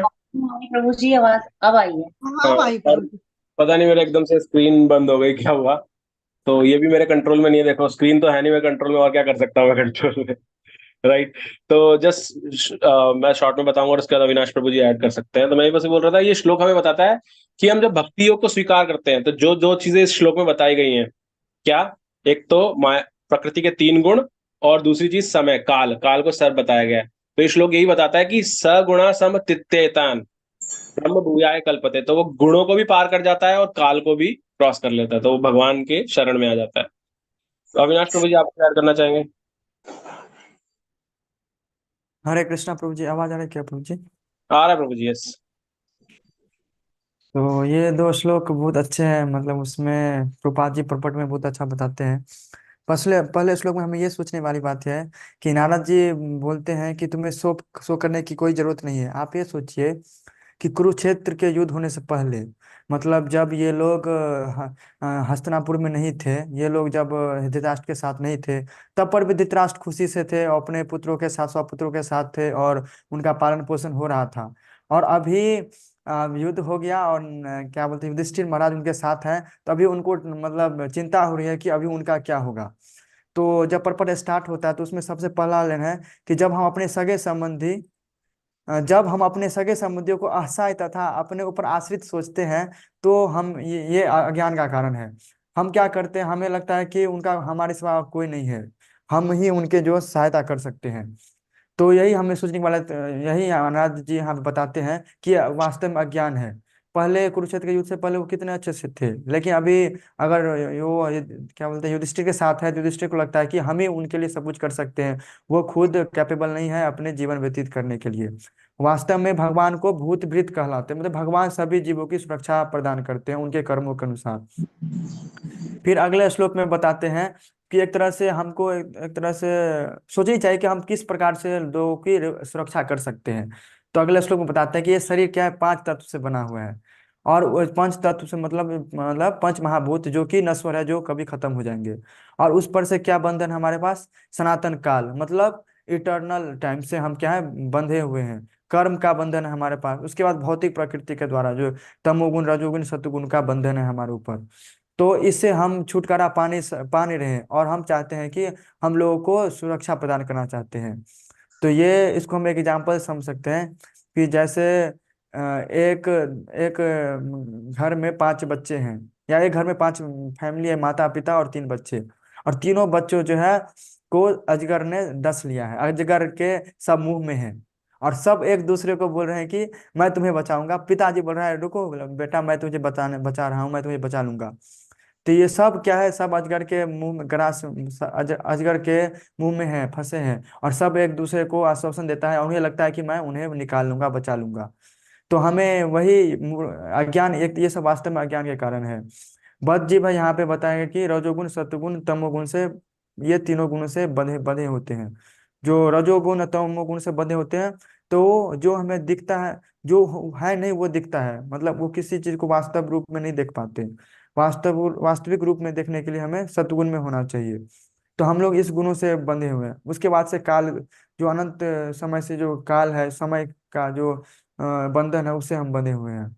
उसके बाद प्रपट में बताते हैं कि ये काल जो है क्या है, अजगर की तरह है, जो हम लोग को अजगर के मुंह में फंस चुके हैं। अब हमें कैसे निकलना है? तो भगवान बोलते हैं भगवत गीता में आपने बताया ही कि जो हमें निरंतर without any Fehling in any circumstances, किसी परिस्थिति में असफल हुए बिना अगर हमेशा मेरी सेवा में एंगेज रहता है, तो वो क्या होता है, तीनों प्रकृति के गुणों से ऊपर उठ जाता है और ब्राह्मण के प्लेटफॉर्म पे आ जाता है। तो वो क्या होता है, उस पर इस चीज का प्रभाव नहीं पड़ता। तो भगवान तरीका बताते हैं किस तरह से हम इस तीनों प्लेटफॉर्म से ऊपर उठ सकते हैं, और इस प्रकार से इस तीनों क्या बोलते हैं, इस बंधन से मुक्त हो सकते हैं। तो हमें ये सोचना चाहिए कि वास्तव में हम किसी के रक्षक नहीं हैं। हम जो हमें जो ये इसी के कारण ऐसा आ जाता है कि हम अपने सगे संबंधी को लगता है कि हमारे बिना उसका कुछ है ही नहीं। कभी कभी हमें भी, आप अगर आप बड़े होंगे सिस्टर में, या माता पिता को लगता है अपने पुत्र के प्रति, या बड़े भाई को लगता है कि अपने छोटे बच्चे के प्रति, बहन के पर या भाई के प्रति, अरे वो अकेले जा रहा है उसका क्या होगा। कोई 1 घंटा के लिए कहीं चला जाता है तो वो मतलब पता नहीं रहता कहाँ गया, तो वो बेचैन हो जाता है। पर ये नहीं समझते कि आप किस तरह से आप उसे बचा सकते हैं, आपके हाथ में कुछ नहीं है। तो हमें यही समझना है कि जो सर्व सुरक्षा जो प्रदान करते हैं वो भगवान है, और हम कुछ नहीं कर सकते हैं। हम तो खुद इतने बंद अजगर के मुंह में फंसे हैं, और दूसरे को आश्वासन देते हैं कि मैं तुम्हें छुड़ा लूंगा। तो इस तरह से हम नहीं कर सकते। हम अगर इन तीनों बंधनों से, या तीनों काल कर्म और भौतिक गुणों से, प्रकृतिक गुणों से अगर स्वच्छंद होना है, फ्री होना है, तो हमें भगवान की निरंतर सेवा करनी पड़ेगी, जिससे हम इस से मुक्त हो सकते हैं। हरे कृष्णा प्रभु जी। थैंक यू प्रभु जी। इसी के अलग अलग और एग्जाम्पल भी आते हैं, मतलब काल सर्प अगर इमेजिन करने में आपको डिफिकल्ट हो रहा हो, प्रभुपाद जी एक जगह एग्जाम्पल बताते हैं। दलदल, आप लोगों ने काफी ने सुना होगा दलदल के बारे में, राइट? दलदल क्या है, अगर कोई व्यक्ति उसमें घुस जाता है कुछ भी चीज, तो बाहर निकालना बहुत मुश्किल है। तो मान लीजिए आपका पूरा परिवार एक दलदल में फंस गया, तो दलदल से आप जब पूरे दलदल में फंसे हुए हैं, तो आप में से कोई भी किसी और को बचा सकता है? दलदल से कौन बचा सकता है? जो उससे बाहर होगा। एग्जैक्टली, जो दलदल से बाहर है वही बचा सकता है। और दलदल से बाहर कौन है? हमारे केस में ये जो जगत है ये दलदल है, वैसे ही चल रहा है। और दलदल किस चीज का है? ये माया का और काल का, वो फंसाए बैठा है हमें। जैसे काल सर्प बोला ना, ऐसे ही दलदल है। तो इससे बचाने वाले या तो सिर्फ साक्षात भगवान है, या दलदल से अगर बाहर किसी चीज के तरह से, पेड़ के साथ अगर किसी ने रस्सी बांध के आपको बाहर रस्सी भेज दी, तो आप उस रस्सी को पकड़ के बाहर निकल सकते हैं, राइट? तो रस्सी रूपी क्या है? ये हमारी गुरु परंपरा है जो भगवान से आ रही है। तो गुरु परंपरा के माध्यम से आप भगवान से जुड़ सकते हैं, जो एक बाहर है दलदल से, और आप बाहर निकल सकते हैं इसके माध्यम से। तो यही तरीका है। मतलब आपने बहुत सारे ऐसे एग्जाम्पल देखे होंगे। जब प्रभु जी अभी बता रहे थे तब मुझे एक याद आया, मेरी कुछ जानकार एक व्यक्ति थे, उनकी वाइफ प्रेग्नेंट थी और वो हॉस्पिटलाइज थी डिलीवरी के लिए। और जब वो डिलीवरी के लिए हॉस्पिटलाइज थी तो उस टाइम बारिश काफ़ी हो रही थी, तो उनके पिता और भाई उस लड़की के, वो अपने घर जाते हैं। उनको ध्यान रहता है कि कुछ शायद ओपन छोड़ के आगे घर पे, तो घर जाते हैं और बारिश होनी शुरू होती है, तो वस्त्र वगैरह ऊपर छत पे सूख रहे होते तो उनको लेने जाते हैं। पहले बेटा जाता है वस्त्र को उतारने के लिए, तो वहाँ एक कुछ उतारने लगता है तो तार से उसे करंट लग जाता है। जब करंट लग जाता है तो पिता देख रहा होता है, देखता है एकदम से, देखो कुछ करंट लग रहा है, तो क्या स्वभाव है हमारा कि हम बचा सकते हैं, तो बचाने के लिए जाता है और पिताजी भी वहीं चिपक जाते हैं साथ में, तो दोनों की उसी समय डेथ हो जाती है। तो वो भी नहीं बचा पाते उस चीज से। और ऐसे बहुत सारे एग्जाम्पल होंगे, आप लोगों ने भी देखे होंगे कहीं ना कहीं। तो जब मृत्यु आती है तो बचा पाना बहुत मुश्किल है। हाँ, भगवान ने रच रखा है कि इस व्यक्ति को मरना नहीं है, बचना है, तो फिर माध्यम बना सकते हैं किसी को भी। लेकिन हमारी क्या होता है, हम तब भी सोचते हैं अरे उस व्यक्ति ने बचा लिया, अरे उसने नहीं बचाया, भगवान ने माध्यम बनाया था सिर्फ उस व्यक्ति को। हम तो कुछ भी नहीं कर सकते, अपने आप अपनी सांस को नहीं कंट्रोल कर सकते, और किसी को क्या कंट्रोल करेंगे, राइट। तो ये चेतना रहना बहुत आवश्यक है हमें हर क्षण। तो ये जब हम भक्तों के संग में रहेंगे या भागवत की शरण ग्रहण करेंगे, पढ़ते रहेंगे, उसको नित्य पढ़ते रहेंगे, कुछ ना कुछ पढ़ते रहे, उसमें से भगवत गीता से भी पढ़ते रहे, तो हमें मिलेगा। एंड अगेन मैं वापस से बोलना चाहता हूँ, आप जब पढ़े, क्योंकि हमारे साथ बहुत अलग अलग भक्त हैं जो अलग अलग जगह से जुड़ते हैं, इसलिए आवश्यक है कि आप प्रमाणिक जो हो वही पढ़े। हम भागवत करें, बहुत भागवत मिलेंगे आपको, लेकिन मैं यहाँ पर प्रभुपाद जी द्वारा रचित जो भागवत उसकी बात कर रहा हूँ, भगवत गीता यथारूप की बात कर रहा हूँ, क्योंकि उससे आपको पढ़ने में बहुत आसानी होती है। जो उसमें तात्पर्य है ना, जो हम बात करते हैं यहाँ पे, सब तात्पर्य में होता है प्रभुपाद जी के, वो तात्पर्य से समझ में आएगा। अदरवाइज आप सिर्फ श्लोक पढ़ते रहेंगे और अर्थ पढ़ते रहेंगे तो कुछ समझ में नहीं आएगा कि अर्थ का तात्पर्य नहीं दे रखा, और तात्पर्य देने वाले ने अपनी बुद्धि से अलग एंगल से लिख रखा है, तो आप एक अलग डायरेक्शन पहुंच जाएंगे। तो कुछ कहते हैं ना, जाना था चीन पहुंच गए जापान, तो वैसे हो जाएगा हमारे साथ। तो इसलिए आवश्यक है इसको, प्रमाणिक को पढ़ना। प्रमाणिक काफी है। हम यहाँ पर ब्रह्म गौड़ीय मध्वा संप्रदाय को फॉलो करते हैं, जो इस्कॉन जिसका पार्ट है। ठीक है, और किसी को कुछ इतना विस्तृत प्रभु जी कहीं नहीं है, विस्तृत और समझ में आने वाला। और जो है आपको विस्तृत तो बहुत है, लेकिन लास्ट में आप भ्रम में पड़ जाएंगे, आप पढ़े क्या है, इसका तात्पर्य क्या। एक हमारे पास भगवत गीता की एक किताब थी स्वामी अड़गानंद की, तो उसमें तात्पर्य आपको मिलेगा ही नहीं जो आप अपने को संतुष्ट कर पावे। एक दिन यही प्रभु जी हरिगोपाल प्रभु है इस्कॉन सेंटर पे, उनको मैंने गिफ्ट किया था वो किताब, तो उन्होंने दिखाया कि देखिए प्रभुपाद जी ने व्याख्या क्या किया, इन्होंने क्या किया, और लास्ट में आप खुद भ्रम में है कि आप क्या निर्णय लें। यही अंतर है प्रभुपाद जी में और अन्य लोगों में। प्रभुपाद जी को पढ़ने के बाद सबसे बड़ी बात यह होती है, हमको लगता है कि हमारी आत्मा तक वो मैसेज पहुंच गया, बाकी लोग हम भ्रम की स्थिति में रहते हैं। हरे कृष्णा प्रभु। थैंक यू प्रभु जी।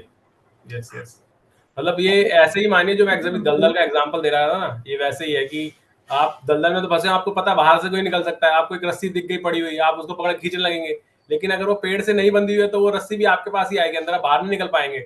आपको लग रहा है आप बाहर निकल रहे हैं, लेकिन रस्सी आपकी तरफ आती जा रही खींचती हुई, आप बाहर नहीं निकल रहे, क्योंकि वो पीछे पेड़ से नहीं बंधी हुई। ये पेड़ कौन है? ये भगवान है, कृष्ण है। तो जो भगवान से जुड़ी हुई परंपरा है, प्रमाणिक परंपरा है, वही आपको बाहर निकाल सकती है, क्योंकि उसका पीछे कोई एक अस्तित्व है, स्ट्रॉन्ग पिलर है पीछे। अदरवाइज सबने अपनी प्रभुपाद जी अंग्रेजी में शब्द बोलते हैं मेंटल कॉन्कॉक्शन, ऐसी भावनाओं से अपने अपने तात्पर्य दे रखे हैं, अपने भावार्थ दे रखे हैं, तो समझ में नहीं आएगा, हम कंफ्यूज ही होंगे। कल मैंने एक पुस्तक लाया प्रभु जी, ये वाली किताब, इसमें तो और क्लियर कर दिया, प्लेटो सुकरात सारे लोगों का सारांश दे करके। कल मैंने देखा इस चीज को। बहुत सुंदर प्रभु जी। एंड सबसे एंड में, जैसा अभी अविनाश प्रभु जी ने कहा, सबसे इंपॉर्टेंट है क्या? राखे कृष्णा मारे के और मारे कृष्ण राखे के, यानी कि अगर भगवान मारना चाहे तो कोई बचा नहीं सकता, और भगवान बचा ना सकता है तो मार नहीं सकता। बिल्कुल। और ये दलदल वाले एग्जाम्पल से हरे कृष्णा। एक सेकंड माता जी, अविनाश प्रभु जी कुछ बोल रहे हैं, एक सेकंड। हाँ बोलिए प्रभु जी। ये दलदल वाले एग्जाम्पल्स हम समझ सकते हैं, जैसे अभी भौतिक संसार के बहुत सारे तथाकथित कमेंट्री भगवत गीता पे बहुत सारे आदमी जो स्कॉलर खुद को मानते हैं वो कमेंट्री लिखते हैं। हमें ये समझना होगा कि वो खुद दलदल में पड़े हैं। अभी ये प्रभु जी बताए थे जयप्रकाश प्रभु जी कि हमने उन पढ़ा लेकिन हम खुद कंफ्यूज हो गए। तो वास्तव में वो खुद क्या है, तीनों बंद, वो बद्ध आत्मा है और हम सभी बद्ध आत्मा है। तो अगर आप बद्ध आत्मा के द्वारा रचित कोई पुस्तक पढ़ेंगे तो आप भी क्या होंगे, इस तीनों प्रकृति गुणों से परे नहीं जा पाएंगे, आप भी बद्ध जाएंगे और बद्ध पहले से बधे हैं और इस बद्ध संसार में बधे रहेंगे। लेकिन प्रभुपाद और जैसे शुद्ध भक्त, प्रभुपाद शुद्ध भक्त थे तो वो क्या थे, वो तीनों गुणों से परे थे। तो वैसे हम देखे थे जो दलदल के बाहर रहेगा वही दलदल में फंसे हुए आदमी को बाहर निकालेगा। प्रभुपाद क्या थे, वो तीनों गुणों से परे थे और शुद्ध भक्त थे। तो उनकी जो शुद्ध भक्तों के द्वारा रचित किताब पुस्तक को आप पढ़ोगे तब इस बद्ध संसार से आप निकल पाओगे और उनमें, उनके लिखावट में, उनके वाणी में इतनी शक्ति होती है जो आपको इस संसार से बाहर निकालने में हेल्प करेगी। हरे कृष्णा। और जो प्रभु जी ने बोला ना बद्ध वो मुक्त आत्मा थे, किसी के बारे में आप कहेंगे कि आप कैसे कह सकते हैं प्रभुपाद जी मुक्त आत्मा थे, कैसे आपको पता? किसी भी व्यक्ति को अगर पहचानना है तो जब उसका डिफिकल्ट टाइम होता है ना उस टाइम देखना चाहिए उसको क्या कर रहा है उस समय में, वो अपने को बचाने में लगा हुआ है या वो सब भगवान के शरणागत करके रखा हुआ उसने। प्रभुपाद जी का तो मतलब हम खुद देख सकते हैं ना, वो पढ़ रहे प्रभुपाद लीलामृत पढ़ रहे हैं, 70 साल की आयु में क्या सोचते हैं हम। यहाँ पर मैंने पिछली बार बताया था शायद 1-2 लोग ही हैं जो होंगे इस आयु के आसपास, चंपकलता माता जी हैं शायद, और तो मुझे कोई ध्यान नहीं है इतना आयु है। क्या आपको सोच सकते हैं, आप सोच सकते हैं कि आप 75 की हूँ। है माता जी? मैं 75 की हूँ। हाँ देखिए माता जी 75 साल की है। तो क्या हम इमेजिन कर सकते हैं कि हम सब छोड़ छाड़ के कहेंगे हम अमेरिका जा रहे हैं, कोई जान ना पहचान कुछ नहीं, क्या करने जा रहे हैं? क्योंकि मेरे गुरु ने मुझे कहा है कि मैं जाके प्रचार करूं। सिर्फ ये नहीं कि मुझे वहां पे मान प्रतिष्ठा चाहिए या कुछ चाहिए, कोई रिश्तेदार नहीं है। और जबकि हम ये सब, और वो शास्त्र का ज्ञाता है, सब जानता है शास्त्र क्या, उसका शास्त्र क्या बोलते हैं, भगवान के धाम यानी कि वृंदावन में अगर शरीर छोड़ा तो भगवत धाम जाते हैं, वो वहां रह रहा है। वो उसके बाद कहे कि अच्छा, मैं अभी अविनाश प्रभु जी से बात कर रहा था दोपहर में, मैंने 1-2 बार प्रभु जी को ऐसे पूछा, प्रभु जी आपको बहुत समय हो गया तो क्या, तो प्रभु जी जब एक वो रहता ना, क्या क्या बोलते उसको, इनसिक्योरिटी, अरे प्रभु जी क्या चाहते हैं मैं मतलब और ना रहूं वहां पर, ऐसे आता है ना मन में। क्यों आता है? क्योंकि हम धाम में रहना चाहते हैं। प्रभुपाद जी इतने वर्ष थे लेकिन वो छोड़ के गए इस धाम को। किस लिए गए? क्योंकि मेरे गुरु ने बोला और मैं बाकी बद्ध जीवों का वो चाहता हूँ, उद्धार हो उनका। तो ऐसे प्रभुपाद जी के और शिष्य भी हैं, उनके बारे में अगर आप पढ़ेंगे, मैं आज ही पढ़ रहा था हिज होलीनेस महाविष्णु गोस्वामी महाराज, सुबह से मैं उन्हीं के बारे में पढ़ रहा था। उनका इतना सुंदर बता रखा है कि अंतिम समय में भी वो कैसे भागवत में उन्हें बहुत रुचि थी। वो जब भी मतलब हॉस्पिटलाइज है भक्ति वेदांता हॉस्पिटल में 2010 में उन्होंने देह त्यागा, तो वो इतना कष्ट होता रहता था उन्हें, और वो यही बोलते थे कि मैं बोलना चाहूँ भगवान से बोल सकता, प्रार्थना कर सकता हूँ, लेकिन मैं भगवान को अपने इशारों पर ढूंढना चाहता था। उनका मेरे लिए प्लान है और मैं जानता हूँ अच्छा होगा, तो जो वो चाहेंगे वो होगा। वो इतने कष्ट में रहते थे, सांस नहीं आती थी, कोई भक्त उनसे मिलने आ जाता था तो भागवतम खोल करके 10-15 मिनट का उसको भागवतम पे श्लोक बताना शुरू कर देते थे। वो एक प्रभु जी उनसे मिलने गए, वो बहुत तबियत खराब थी, अगले दिन वो उनको वापस ऑफिस जाना पड़ा था, थोड़ा सब उन्होंने वापस हॉस्पिटल में जो यहाँ पे डॉक्टर भक्ति हैं उनको फोन किया कि महाराज की तबियत कैसी है। तो बोले कल तो महाराज ने अस्पताल के सब डॉक्टर और जो स्टाफ है उनकी क्लास ली भागवतम की। बोले आधा घंटा उन्होंने भागवतम सुनाई उनको, और उनको बोला विशेष तौर पर 1.7.7.1 मैं श्लोक के नंबर दूंगा। उन्होंने एक श्लोक ये बोला और एक बोला 1.5.6 या 7 था। ये 2 श्लोक उन्होंने बोला क्लास वहां पर जो सबको दे रहे थे हॉस्पिटल में, ऐसी समय में जब वो उसके कुछ दिनों बाद उन्होंने शरीर छोड़ा, तो बोलते हैं कि ये 2 श्लोक उन्होंने समझाए वर्ड टू वर्ड, और बाद में बोला कि जितने भी डॉक्टर स्टाफ हो तुम लोग, आज ये दोनों श्लोक तुम्हें याद होने चाहिए, उसके बाद ही तुम्हें प्रसाद लेना है। आपको कहा इतने महत्वपूर्ण श्लोक है वो। तो ऐसे भागवत, ऐसे मुक्त आत्माएं होती हैं जिनको असर नहीं पड़ता क्या चल रहा है, और ये सिर्फ भागवत की वजह से ही होता है। जब भागवत को ग्रहण करते जाते हैं तो हम एलिवेट होते जाते हैं, हम सांसारिक चीजों से ऊपर बढ़ते जाते हैं। तो आवश्यक है इसलिए इसका ग्रहण करना है इसको। ठीक है, तो आइए अब हम आज की कक्षा को विराम देते हैं। 20 मिनट और ऊपर हो गए, हमेशा की तरह हम एक्स्ट्रा जा रहे हैं आजकल, तो कल से कोशिश करेंगे टाइम से समाप्त करें। तो आइए हरे कृष्ण महामंत्र और वैष्णव प्रणाम मंत्र बोल के विराम देते हैं। हरे कृष्णा कृष्ण हरे हरे हरे राम हरे राम वांछाकल्पतरुभ्यश्च कृपा सिन्धुभ्यश्च पतितानां पावनेभ्यो वैष्णवेभ्यो नमः। अनंत कोटि वैष्णव वृंद की जय, श्री प्रभुपाद की जय, श्री राधा